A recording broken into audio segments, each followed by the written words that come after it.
I'm cooking again. Smell the fetid odor? It's the evil brew in my cauldron. Come into the haunt of fear. Yes, it's your shiver chef, the old witch, ready to dish out another creepy concoction of slimy sampling. So draw up close to the fire, kneel down so your knees won't knock. Fasten your drool cups, tuck your shrouds under your chins, and I'll feed you the morbid morsel of melodramatic madness I call a sucker for a spider.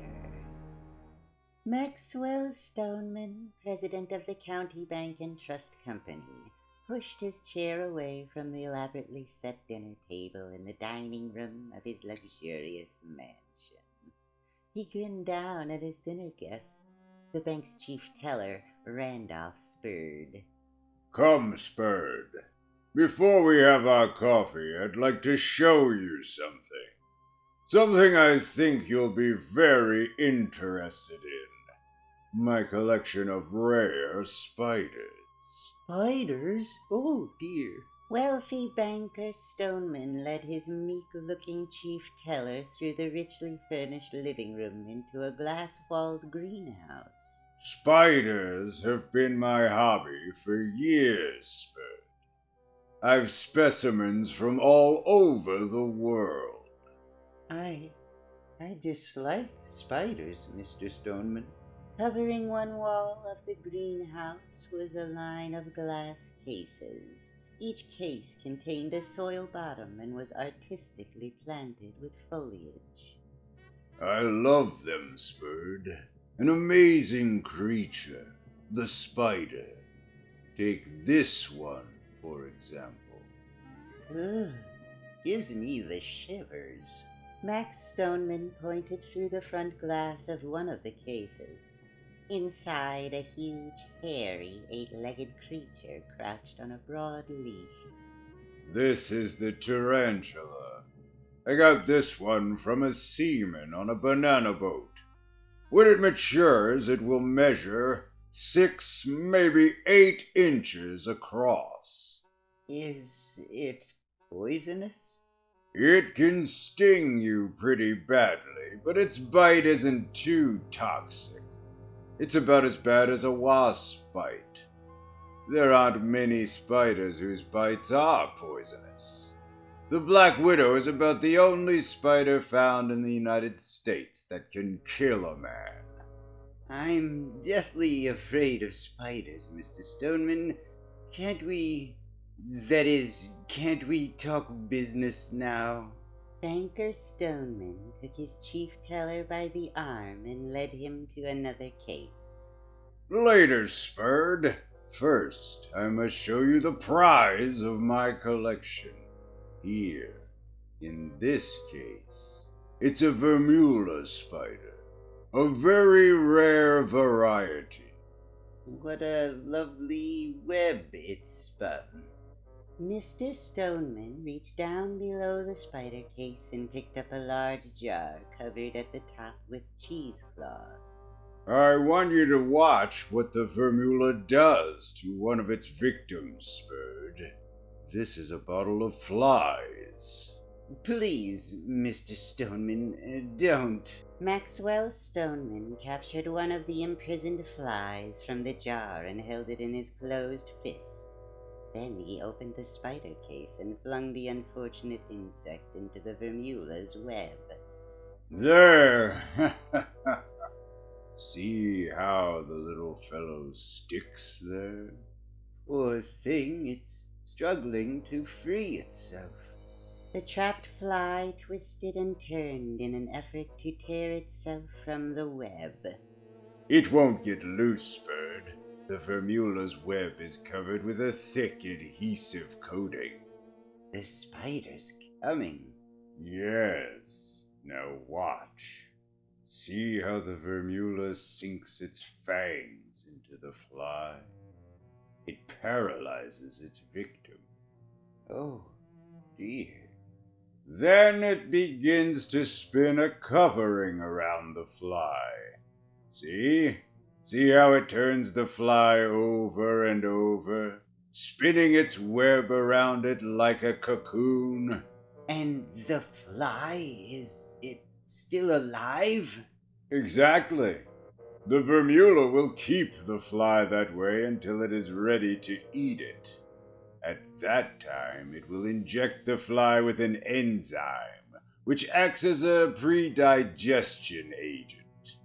Then the spider mealy sucks up the liquefied insides of the fly, leaving only a dry outer shell, which it discards. Oh, how disgusting. You look shocked, Spurd. I am, sir. And I think it's sadistic and cruel of you to throw those poor flies into that vicious spider's web. Come, man. I've got that Vermula in a case. In its natural habitat in the southern swamps of North America, it would normally trap flies in its web. It's revolting.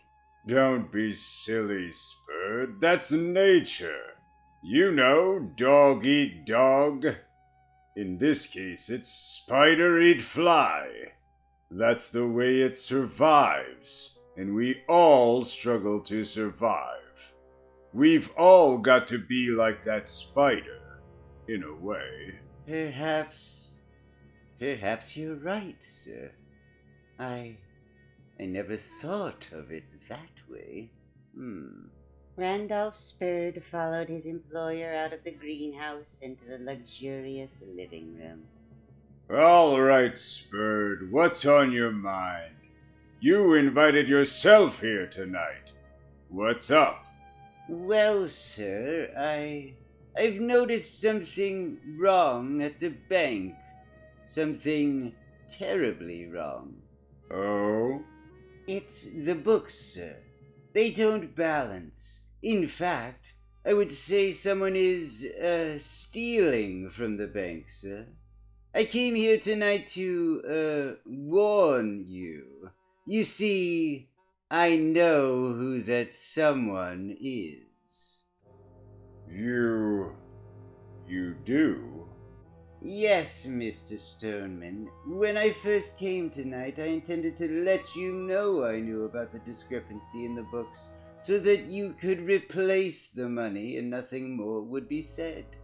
Are you accusing me, Spurd? But after hearing your talk tonight about spider eat fly, dog eat dog, I've decided to forget that I noticed anything wrong. Oh. For, say, $5,000? That isn't much, Mr. Stoneman, compared to 52,000. So, it's blackmail, is it? You want a payoff, eh? Let us call it a struggle to survive, sir. You pay me, and you survive. Like you said, sir, it's nature. There was a moment of silence, and then Maxwell Stoneman began to laugh. His roars of mirth echoed through the huge house. All right, Spurd. You win. I'm proud of you. I didn't think you had it in you. $5,000, eh? It's a deal. And everything stays exactly as it was. I keep my job. That's in the deal, too. Of course, Spurd, of course. No hard feelings. I'm trapped, like that fly. You've won. Good. Then I'll be going. Don't be silly. You'll stay the night. We'll drive in together in the morning. No use going now. It's so late. I don't know. Don't worry, Spurd. I'm not going to try anything. I'd be a fool. Yes, Mr. Stoneman, you would be. All right, I'll stay. That night, a shadowy figure crossed the Stoneman living room to the greenhouse. You bet I'm trapped like that fly, Spurd. And you'll continue to blackmail me till you suck me dry like that Bermuda will suck that fly dry. One of the glass cases creaked open and a gloved hand shot in, clutching a small container. But I'm not going to let you do that, Spurd. I promised I wouldn't do anything to you, but I said nothing about one of my spiders. One of my Black Widow spiders. The door to the bedroom where Randolph Spurd slept soundly opened slowly and noiselessly. The figure moved through, approaching the bed. Maxwell Stoneman lifted the covers and emptied the contents of the container under them.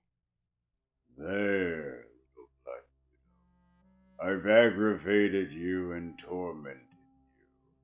Now take your anger out on him. As Banker Stoneman slipped out into the hall and closed the bedroom door, an ear-splitting scream echoed through the mansion.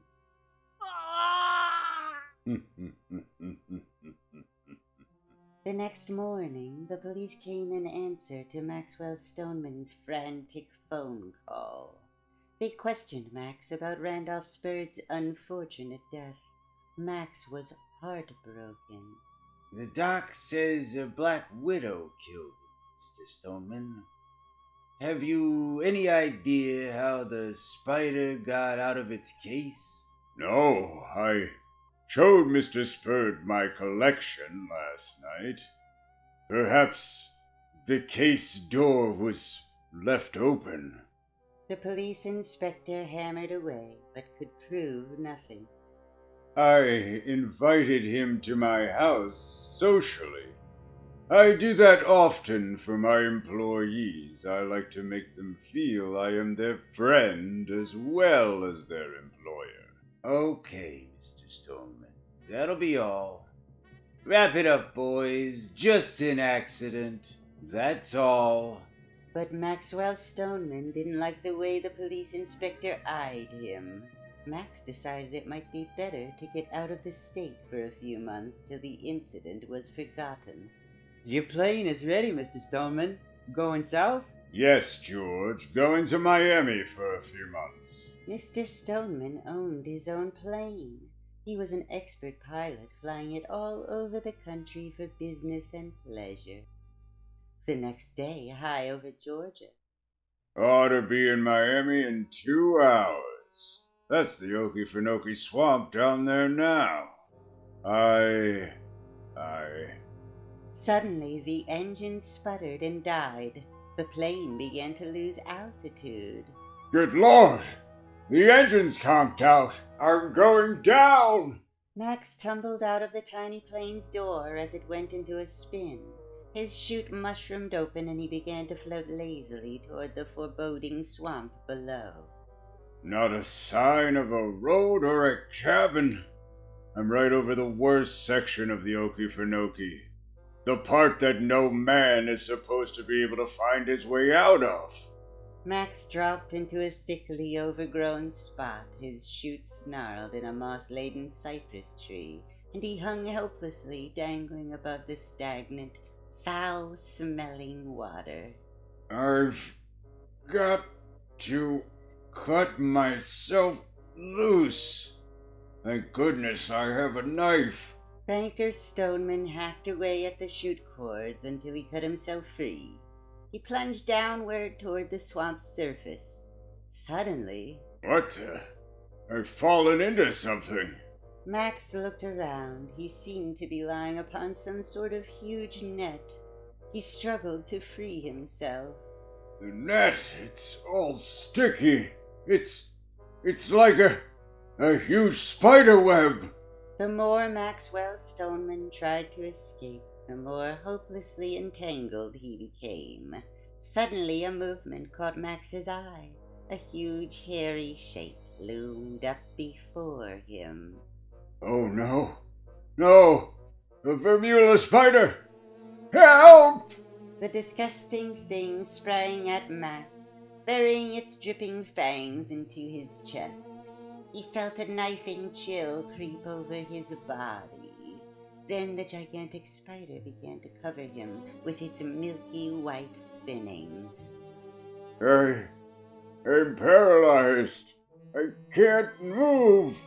The Vermula, it's weaving its cocoon around me.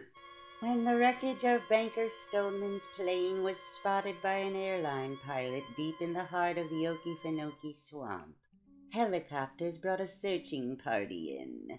They finally found him, or what was left of him. He seems to be covered with some sort of silky white stuff. Probably what's left of his chute. He's nothing but a dried up shell.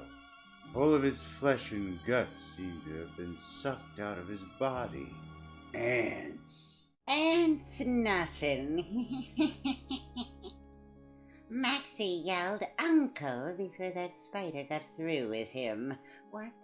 You doubt that a Vermula spider that size exists in the Okefenokee?